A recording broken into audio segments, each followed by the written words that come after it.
కంటి శుక్రవారము గడియలేరింత అంటే అలమేలు మంగ అండనుందే స్వామిని. కంటి శుక్రవారము గడియలేరింత అంటే అలమేలు మంగ అండనుండే స్వామిని కంటి.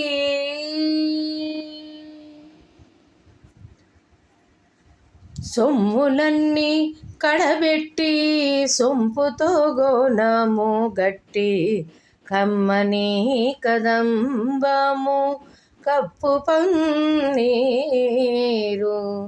సొమ్ములన్నీ కడబెట్టి సొంపుతో గోనము గట్టి కమ్మని కదంబము